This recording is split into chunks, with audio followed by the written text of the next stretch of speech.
اس کے نقلی داڑھی چپکا کے سر پہ ٹوپی رکھ دی گئی.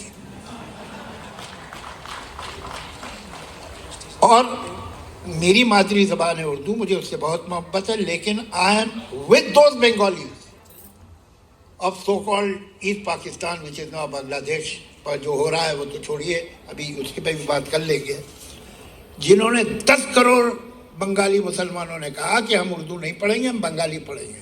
I am very proud of that. زبانیں ریلیجن کی نہیں ہوتی, زبانیں ریجنز کی ہوتی.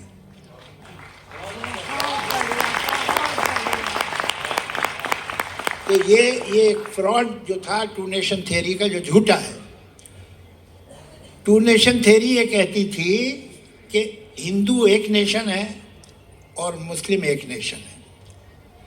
آدھا غلط پروو ہو چکا ہے, آدھا غلط پروو ہو جائے گا, اس میں کیا پرابلم ہے؟ یہ صحیح نہیں. اور اس کی زندہ مثال ہے اردو. یہ کیا ہے کہ جب ملک بانٹا گیا ناجائز طریقے سے, تو 2 ورژن ہسٹری کے ہو گئے. ایک انہوں نے اپنی ہسٹری لکھ لی, ایک انہوں نے اپنی ہسٹری لکھ لی. علاقے زمینیں بانٹ لی گئیں, لیکن زبان کیسے بانٹو گے؟ اس کا کیا کرو گے؟ ایسا تو نہیں ہو سکتا کہ ایک کام کرو, ورب تم رکھ لو, ناؤن ہم رکھ لیں. تو اس زبان کو ایک طرف ڈھکیلا جانا چاہیے تھا اور ڈھکیلا گیا, جو اس زبان کی پوری سائیکی کے خلاف تھا. اس زبان کا جو لٹریچر ہے, جو کہ زبان ہوتا ہے, اصلی زبان تو آپ کو لٹریچر میں معلوم ہوتی ہے نا, وہ تو اینٹی ریلیجوسٹی ہے, اینٹی کمیونلزم ہے, اینٹی ریگریسو تھاٹس ہے. تو یہ زبان کیسے ہو سکتی ہے کسی ایک کمیونٹی کی؟ پاسبل ہی نہیں. اسے زبردستی ڈالا گیا.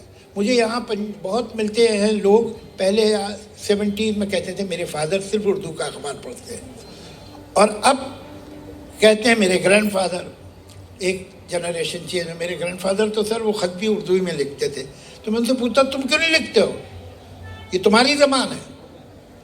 سچ یہ ہے, میرے لکھنؤ دلی کے لوگ تھوڑا برا مانیں گے, میں سچ کہنا چاہتا ہوں, 20th سینچری میں جو میجر کنٹریبیوشن اردو لٹریچر میں ہے وہ یو پی سے یا دلی سے نہیں آیا. 19th میں آیا تھا, وہ پنجاب سے آیا. اور اردو جتنی یو پی اور دلی کی زبان ہے اتنی ہی پنجاب کی زبان ہے. تو میں یہ سمجھتا ہوں کہ یہ پنجابی کا فرض ہے, جو یہاں جتنے بیٹھے ہیں اور یہاں پنجاب میں رہتے ہیں, کہ وہ اپنی زبان کو پروٹیکٹ کریں. ان کی 2 زبانیں, ایک پنجابی اور ایک اردو. یہ آپ کا فرض ہے, اور اسے سیکھیں آپ. یہ آپ کے باپ دادوں کی زبان ہے. آپ کے گرینڈ فادر اردو پڑھتے تھے نہیں, پھر تو آپ سیکھیے. یہ آپ کے خاندان کی زبان ہے. تو میں اس سے آگے کیا کہوں, ریپیٹ کروں گا. سب بہت سی باتیں کہیں آپ نے, دراصل صرف زبان کیا بلکہ اپنے خطوں کی بات کر دی, سیاست کی بات کر دی, سماج کی بات کر دی. ایک ہم سمجھتے ہیں کہ تھوڑا سا وقت آپ کوشچن ضرور. ہاں, تو اس کے پہلے ایک ذرا سی بات